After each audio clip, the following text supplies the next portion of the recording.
नमस्कार मंडळी, मी अश्लेषा आणि वन इंडिया मध्ये तुमचं स्वागत. भाजपचे आमदार राहुल नार्वेकरांची विधानसभा अध्यक्षपदी बिनविरोध निवड झाली आहे. महाविकास आघाडीकडून कोणीही उमेदवार अर्ज भरला नाही, त्यामुळे दुपारी 12 वाजेपर्यंत उमेदवारी अर्ज भरण्याची शेवटची मुदत होती. अध्यक्षपदाच्या निवडणुकीची प्रक्रिया पार पडली.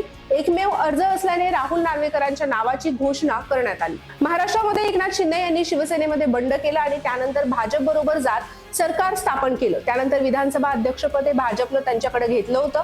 यावेळी भाजपनं आमदार राहुल नार्वेकर यांच्याकडे अध्यक्षपदाची जबाबदारी दिली होती.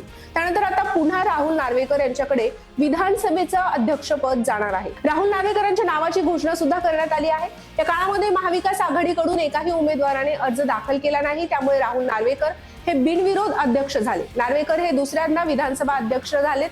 राहुल नार्वेकर हे कुलाबा विधानसभा मतदारसंघातून भाजपकडून निवडून आले आहेत. नार्वेकर सलग दुसऱ्यांदा या मतदारसंघातून विजयी झाले. तर राहुल नार्वेकर नेमका आहेत तरी कोण, त्यांची राजकीय पार्श्वभूमी काय आहे? राहुल नार्वेकर यांचा राजकीय प्रवास हा शिवसेनेमधून सुरू झाला. आदित्य ठाकरे यांच्या नेतृत्वातील युवा सेनेतही ते कार्यरत होते. राहुल नार्वेकर हे मुंबई उच्च न्यायालयामध्ये वकिली व्यवसाय करायचे. इंग्रजी वृत्तवाहिन्यांमध्ये चर्चात्मक वादविवाद कार्यक्रमामध्ये राहुल नार्वेकर हे शिवसेनेची बाजू मांडायचे. एक प्रकारे ते न्यूज डिबेटमध्ये शिवसेनेचा चेहरा होते. राहुल नार्वेकर हे पेशाने वकील आहेत. त्यांनी अनेक शैक्षणिक, सामाजिक आणि सहकारी संस्थांसाठी वकील म्हणून बाजू मांडण्याचं काम केलंय. अनेक संस्थांचे कायदेशीर सल्लागार म्हणून सुद्धा ते काम करायचे. मुंबई महापालिका तसंच इतर विषयांच्या संदर्भामध्ये दाखल याचिकेवर शिवसेनेची बाजू मांडण्याचं काम राहुल नार्वेकर करायचे. पुढे राहुल नार्वेकर यांना शिवसेनेचे प्रवक्ते म्हणून इंग्रजी टीव्ही चॅनलवर पाठवलं जाऊ लागलं. राहुल नार्वेकर यांच्याबाबत बोलताना शिवसेना नेते आदित्य ठाकरे म्हणाले की राहुल नार्वेकर आज भाजप आणि शिंदे गटाचे उमेदवार असले तरी ते सर्वप्रथम एक शिवसैनिक आहेत. राहुल नार्वेकर यांचे वडील मुंबई महानगरपालिकेमध्ये अपक्ष म्हणून निवडून येत असत. त्यांचे भाऊ मकरंद आणि वहिनी हर्षिता या सध्या मुंबई महापालिकेमध्ये भाजपचे नगरसेवक म्हणून काम करतात. राहुल नार्वेकर यांनी 2014च्या सुमारास शिवसेना सोडून राष्ट्रवादीमध्ये प्रवेश केला. शिवसेनेकडून विधान परिषदेला नकार दिल्याने त्यांनी राष्ट्रवादी काँग्रेसमध्ये प्रवेश केला अशी चर्चा होती. 2014च्या लोकसभा निवडणुकीत राहुल नार्वेकर यांना राष्ट्रवादीने मावळ लोकसभा मतदारसंघातून उमेदवारी दिली, मात्र त्यांचा पराभव झाला.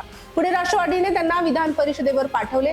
राष्ट्रवादी काँग्रेसचे आमदार म्हणून त्यांनी विधान परिषदेच्या कामकाजामध्ये कामगिरी बजावली. 2014 ते 19 या काळामध्ये ते विधान परिषदेचे सदस्य होते. या काळात नार्वेकर यांनी उत्कृष्ट भाषणासाठी राष्ट्रकुल संसदीय मंडळ महाराष्ट्र शाखेचा पुरस्कार मिळवला. त्यांनी मे 2016 मध्ये राष्ट्रकुल संसदीय मंडळ शाखेद्वारे ऑस्ट्रेलिया, न्यूझीलंड आणि सिंगापूरचा अभ्यास दौरा सुद्धा केलाय. 2019च्या विधानसभा निवडणुकीआधी त्यांनी राष्ट्रवादीचे घड्याळ सोडून भाजपचं कमळ हाती घेतलं. त्यांच्या या निर्णयाची चांगलीच चर्चा झाली. भाजपने त्यांना कुलाबा मतदारसंघातून उमेदवारी दिली. राहुल नार्वेकरांना या निवडणुकीमध्ये 57,420 मते मिळाली. त्यांनी काँग्रेसचे भाई जगताप यांचा पराभव केला. राज्यात सत्तांतर झाल्याने महाविकास आघाडीचे सरकार जाऊन शिंदे भाजप युतीचं सरकार स्थापन झालं. हे सरकार स्थापन होताना मोठ्या प्रमाणावर कायदेशीर पेच निर्माण झाला होता. यावेळी भाजपने कायद्याची पार्श्वभूमी असलेल्या राहुल नार्वेकरांना विधानसभा अध्यक्षपदासाठी उमेदवारी दिली. त्यांनी शिवसेना ठाकरे गटाचे आमदार आणि महाविकास आघाडीचे उमेदवार राजन साळवी यांचा पराभव केला.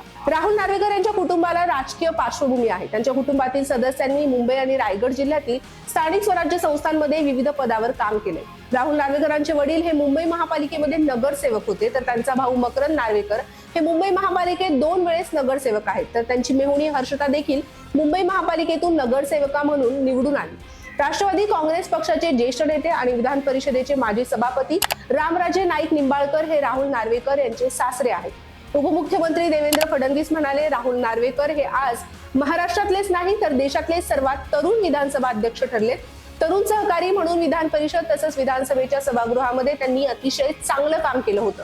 कायद्यामध्ये निष्णात असलेले अध्यक्ष राज्याला मिळाले आहेत. मंडळी, तुम्हाला हा व्हिडिओ कसा वाटला ते आम्हाला कमेंट करून नक्की सांगा आणि अशाच राजकीय माहितीसाठी आमच्या चॅनलला आता सबस्क्राईब करा.